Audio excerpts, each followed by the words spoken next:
My name is Claire Thompson. I'm 39 years old and live in a small town near Asheville, North Carolina. To outsiders, my life looked like a perfect picture. A beautiful wooden house, a well-behaved son, and a husband with a stable job. But the truth is, that picture was painted with 15 years of my patience and the constant whisper, "It'll get better." My husband, Richard, is 42 and works for a global shipping company. His job kept him away for most of our marriage. When our son, Nathan, was 5, Richard started taking long business trips. At first it was weeks, then months, and now it's nearly all year round. I understand the financial pressure and his sense of duty. What I didn't expect was how his absence became routine, and with it, the silence between us. After Nathan was born, I gave up my career in interior design to be a stay-at-home mom, and I did it all. Every meal, every parent-teacher conference, every fever at 2 a.m. I handled it. In the beginning, Richard would say things like, "You're amazing," and "I'm lucky to have you." But over the past few years, those words disappeared, replaced by short texts like, "In a meeting," or "Don't call now." 2 years ago, I went back to work not because we needed the money, but because I needed to breathe. I started teaching floral design at a community center near home. It was just a few classes a week, but it reminded me that I existed outside of being a wife and mother. I also started writing, first in a journal and on an anonymous blog. Soon, I created a character, a woman fighting a quiet battle against lies no one believed could be exposed. I used the pen name C.L. Monroe. No one, not even Richard, knew it was me. My debut novel, posted on a small writing forum, gained over 100,000 followers. I didn't tell anyone because it felt like it was just for me. Nathan is 16 now. He's more thoughtful than his quiet nature lets on. He rarely asks about his father, but I know he notices. Once, I saw him staring at our wedding photo. When I asked him about it, he said, "It's weird. Dad's never around, but he's in every photo." I didn't know how to give him an honest explanation. Every time Richard came home, it felt like a rehearsed play. He'd bring gifts, ask a few polite questions like, "Is everything okay?" stay for a few meals, and then leave again with promises of more time soon. Our marriage wasn't passionate, but it wasn't explosive either. It felt like a glass of water left sitting out for too long, clear, but tasteless. Still, I kept thinking, for our son, for the family, for a real home. People get tired, but they come back if love remains, right? I believed that until one April afternoon, when Richard called me on video, his first contact in nearly 2 weeks. I smiled when his face appeared on the screen, but he didn't smile back. He said 5 words, his voice calm enough to chill me. "Claire, we should get divorced." I sat still, feeling like it was a line from a novel I hadn't written, but it wasn't fiction this time. It was real. I stared at the screen as the call ended, his words echoing in my head like a hammer striking hollow metal. "Claire, we should get divorced." There were no tears, no screaming, just a strange emptiness slowly growing in my chest. 3 days later, a thick envelope arrived via express mail. Inside were neatly printed divorce papers, financial terms, a proposed asset division, and a small, handwritten note, "Thank you for everything. I believe we both deserve a new life. I'll be back home before fall, so please prepare to move." Move. I stood at the window, the note trembling in my hand. He actually wrote, "Move." No apology, no explanation. When I called him back, Richard answered after 6 rings. His voice was tired but firm. "I don't want this to get messy, Claire. We've been living apart for too long. I'm in Chicago, you're in North Carolina. That's not a marriage anymore, but that was your choice, Richard. I never agreed to live like this. I stayed for Nathan, for your parents, for this house." He paused, then said flatly, "Just go over the paperwork. I'll support Nathan until he turns 18. I'll cover moving costs if needed." I laughed, a dry, bitter laugh with no joy. 18. Nathan just started 10th grade. That's 3 more years. You think it's that simple? "Claire, I'm not trying to fight for custody. He should be with you. I'll send money each month. That's the best I can do. The house, it's in my father's name, and after he passed, it transferred to me. You have no legal right to it. It's Thompson family property." That last sentence cut straight through me. After all the years here, caring for every brick, every garden bed, I was just a tenant. When Nathan came home that night, I didn't say a word. I made burgers as usual, asked about his study group, and pretended nothing had changed. But inside, I was already planning. 3 days later, I called Richard again. I'm not signing. Claire, you're making this harder than it needs to be. No, I'm being a mother. If you want my signature, we renegotiate. I want your legal commitment to support Nathan through college, not just until 18. You can't demand that. I have no legal obligation. But you have a moral one, Richard. And if you don't agree, my attorney will take it up with family court. He didn't say a word, just ended the call. I knew Richard hated drama. That hard-working, responsible man image was everything to him. He wanted the divorce to be quiet, quick. But I wasn't a shadow anymore, not the keeper of the home, waiting patiently for him to show up on holidays. I flipped through the documents he sent. The asset list mentioned relocation support, but nothing about the 15 years I sacrificed. A few days later, I received a text. If you keep dragging this out, I won't pay a dime after the divorce. Think carefully. I replied with just one line. Then I'll see you in court. I turned off my phone, opened my laptop, and began drafting a formal response. My story was far from over. The more Richard pushed, the quieter I became. He kept messaging, reminding me to sign the divorce papers before August, wanting to wrap things up cleanly before heading back to the Chicago office. It sounded reasonable, but a creeping unease settled in me. A man who always avoided responsibility was suddenly in such a hurry to finalize a divorce. One night, after Nathan went to bed, I pulled up Richard's old work emails. One detail caught my eye. For the past 6 months, his emails hadn't come from Chicago but from an IP address in Peoria, a quiet small town nearly a 3-hour drive away. I hired an online private investigator, not the spy movie kind, just a middle-aged woman named Linda who used to work in divorce asset tracing. I sent her Richard's temporary office address, his travel schedule, and a few personal details. Linda told me to give her 3 days. On the 4th day, I received a photo. In it, Richard stood in front of a suburban home holding a grocery bag. Beside him was a young woman in her early 30s with a smile. A little boy, maybe 6 years old, held her hand, looking at Richard like he was his father. Behind them was a gray pickup truck, the same one Richard had told me he sold last year. I felt the blood drain from my feet, not because he cheated, but because he had been living another life while still calling me his wife. Linda confirmed the house belonged to a woman named Jenna Malone, a dental assistant. The boy was Leah Malone, but there was no father listed on the birth certificate. Richard had rented a separate apartment nearby to use as his official residence in case his company ever checked in. He'd built 2 lives, one to live in, one to cover up. I sat in the dark for a long time. The betrayal wasn't the hardest part anymore. What kept me awake was the sheer audacity. He had a child, a family, and he was pushing me and Nathan out to make it official before the school year started. He didn't just want a divorce. He wanted to erase me so he could bring his other child into this home. So, I did what I do best. I wrote.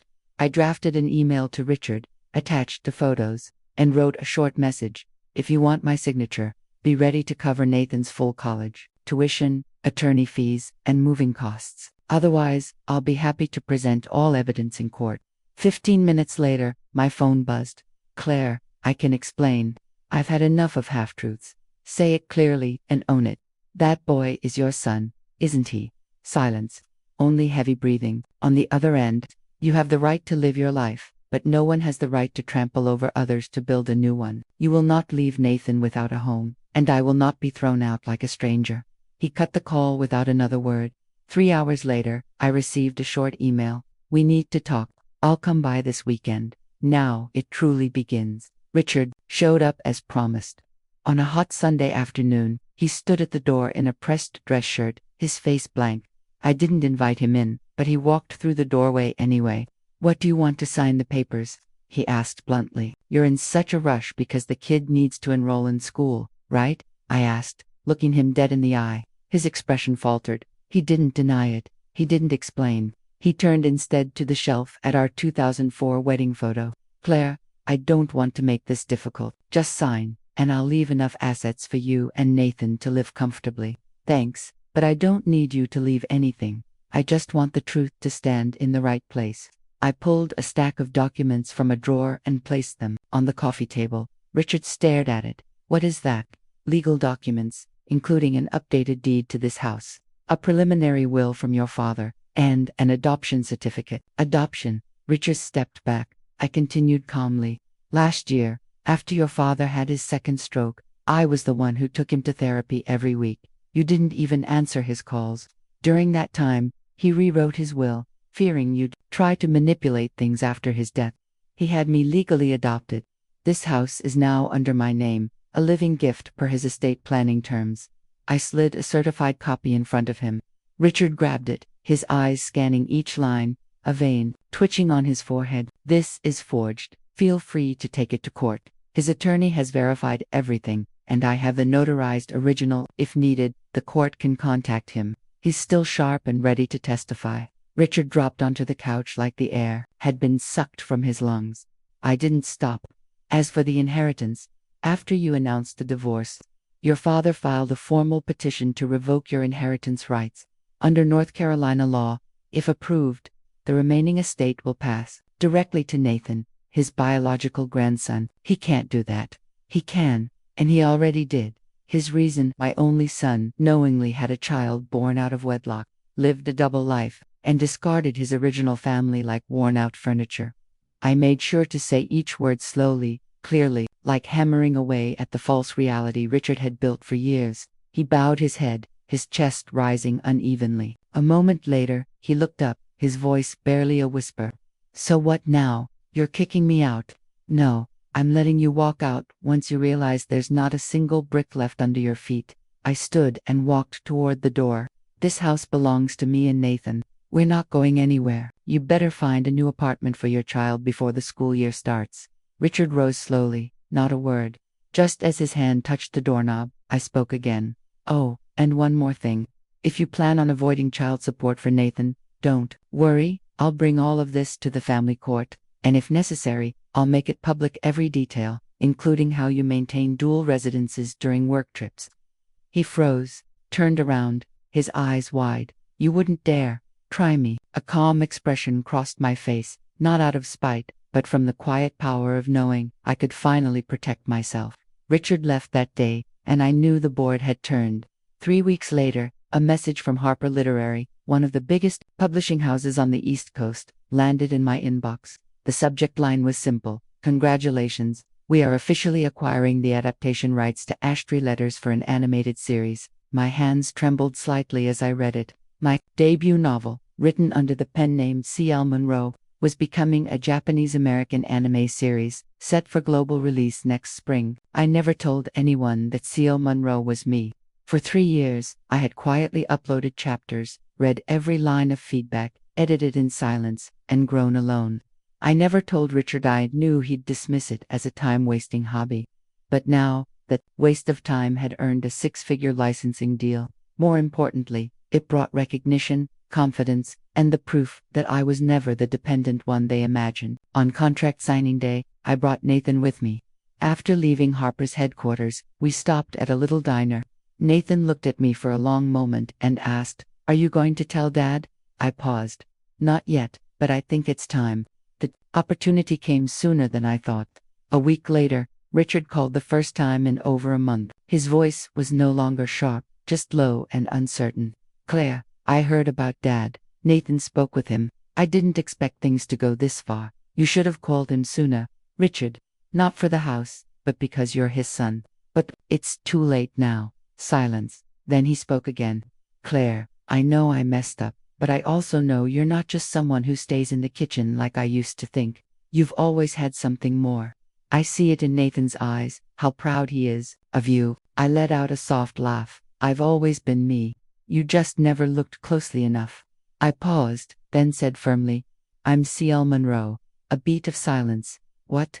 The author of Ash Tree Letters, the one you asked Nathan about the other day. Who writes women? That's ridiculous." "Claire, no, no way." "Why not?" "Because I was your wife for 15 years, and in your eyes, I was just a housewife who cooked, cleaned, and fulfilled her role." I stopped. "I've spent the last 2 years studying family law, property rights, and civil law, not to fight anyone, but to understand what I have the right to protect." "You studied for this?" For the first time, Richard's voice actually shook. "I studied so I wouldn't be a victim the day betrayal came. The divorce papers are signed. All financial terms are finalized. The assets are certified, and the entire income from the upcoming adaptations has nothing to do with you. I cut him off. If you're calling to claim a share, don't. If you're calling to apologize, I acknowledge it. But if you're calling to come back, it's too late. Silence on the other end. I said softly, some things don't break from impact. They fall apart because they've been neglected for too long. That night, Nathan was rereading the draft of my next novel. He said, "You know what Dad told me?" He said, "You're a dangerous woman because you stay quiet and still leave people with no way out." I held his gaze, steady and calm. "If that's what your father thinks, then there's no need to correct him." From that moment on, I stopped fearing abandonment. I had learned how to stand on my own through knowledge.com strength, and the very chapters I wrote with my own hands. 2 months after Richard stepped away from our last call, I received a strange email from an address ending in gtrlogistics.com, his workplace for over a decade. It was from Marcia Fuller, the regional HR director. The message was brief and cold. "We confirm that Mr. Richard Thompson has been officially transferred to the branch office in Rapid City, South Dakota, with a downgraded role to Tier 3. If there are any ongoing legal matters, please submit all documentation to our legal department for processing." I wasn't surprised. I just didn't expect things to move that fast. Through a few contacts I still had, I learned what had happened. After Richard failed to get me to sign the divorce papers, Jenna, his mistress, called his office herself, asking to verify paperwork for residency sponsorship for her and her son. That call was recorded. A few days later, an internal report was filed, and Richard was cited for violating the company's ethics policy. There was no termination, but the demotion and relocation were enough to permanently erase a rising candidate from senior management's radar. I heard Jenna couldn't handle the harsher pace of life in that small city. Her son Liam frequently missed school due to trouble adjusting to the new environment. According to a post she shared in a single-mother parenting group, Richard, the confident man in a dark suit, was now a temporary logistics analyst working in a windowless room. I didn't feel triumphant, but I didn't feel sorry either. One late autumn afternoon, I received a package by express mail. No sender name. Inside was an envelope containing a bank check for $85,000 and a handwritten note that read, "Alimony. Don't contact me again." I laughed. A man who once thought he was clever enough to outsmart family and the law now had to pay to be forgotten. But the scariest thing isn't losing money. It's losing trust. I used that money to do the only thing I believed was right. I founded a scholarship named after my former mother-in-law, Evelyn Thompson. The scholarship is for high school girls who want to study literature, education, or law, the three things that saved me from years of living like a shadow. As for Jenna, word has it that after growing increasingly frustrated with Richard, she started live streaming craft sales online, occasionally venting about men who say they love you but never take responsibility. When a viewer commented, "Are you sure you chose the right man?" she immediately blocked them. I have no opinion. Everyone lives with the consequences of their choices. And Jenna chose a man who once abandoned his family without hesitation. That alone says enough. Nathan is now a first-year communications major. He has never asked about what happened between me and his father. But on his 17th birthday, when I handed him a signed copy of my book, he simply said, "Thanks, Mom, for not giving up." Life never goes back to what it was, but it can begin a new version if you're brave enough to end the old one properly. I'm no longer the Claire who lived in waiting. I'm a mother, a writer, and the only person who gets to define who I am. 1 year after signing the divorce papers, I stood on the third-floor balcony of a historic building in Asheville's Arts District, holding a warm cup of coffee, watching people bustle below through the fiery colors of fall. This apartment isn't much bigger than our old house, but it breathes freedom. No more cold suitcases showing up on holidays. No more silent meals heavy with unspoken things. Just me, Nathan, and our own space, where everything is real. Nothing is hidden or forced. After the Ashtray Letters anime series premiered, feedback from both the US and Japan exceeded expectations. The main character, a woman who quietly turned her life around, became a symbol shared by thousands of readers across online forums. I never appeared publicly, no press conferences, no book signings. Every interview was written through a representative. I kept the pen name C.L. Monroe as a way to separate my career from my private life and to let Claire Thompson live fully. without spotlights or judgment. With steady income from licensing and adaptation deals, I no longer worry about end-of-month bills. But what fulfills me most is being able to write every day, not in secret, not waiting until everyone is asleep. Nathan is now a freshman at the University of North Carolina. He lives in the dorms and comes home only on weekends, but every time he walks in, he greets me with the biggest smile, hugs me for a long moment, and only then drops his backpack. Once, I joked that life must be fun if he comes home smiling like he just won the lottery. Nathan answered dryly, "It's because here, I don't have to explain who I am." I didn't reply, but my heart, which once shrank from too many disappointments, has now learned to warm up in quiet, gentle ways.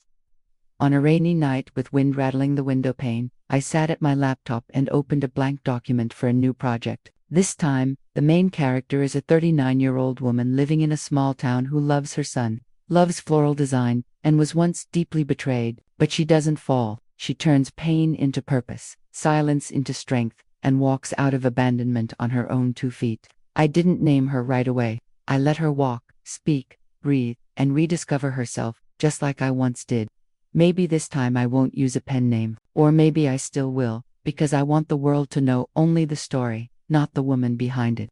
One day, I received an unmarked envelope. Inside was an old photo, me, Richard, and Nathan standing in front of our old house on some past Thanksgiving. On the back, a few shaky words were written. If I could do it again, I wish I'd been different. I folded the photo, placed it in the bottom drawer, and closed it, not to forget, but to never repeat. Nathan and I continued to live in peace. No drama, no need to win, just the freedom to be ourselves and to see each other clearly without distortion. In the end, I realized freedom isn't about walking away. It's about having the courage to stay with yourself after everything else has fallen apart. My story isn't just about leaving a broken marriage. It's about returning to who I truly am. I was once dismissed as just a stay-at-home mom, overlooked, betrayed. But I didn't fall. I stood up, learned how to protect my son and my assets, and rewrote my life one word at a time. Today, I live freely, happily, and strong enough not to need anyone else to define my worth. And I believe anyone can do the same. What do you think about Claire's choices and the ending Richard faced? Share your thoughts in the comments below. And don't forget to follow the channel for more heartfelt and powerful stories about life, family, and resilience.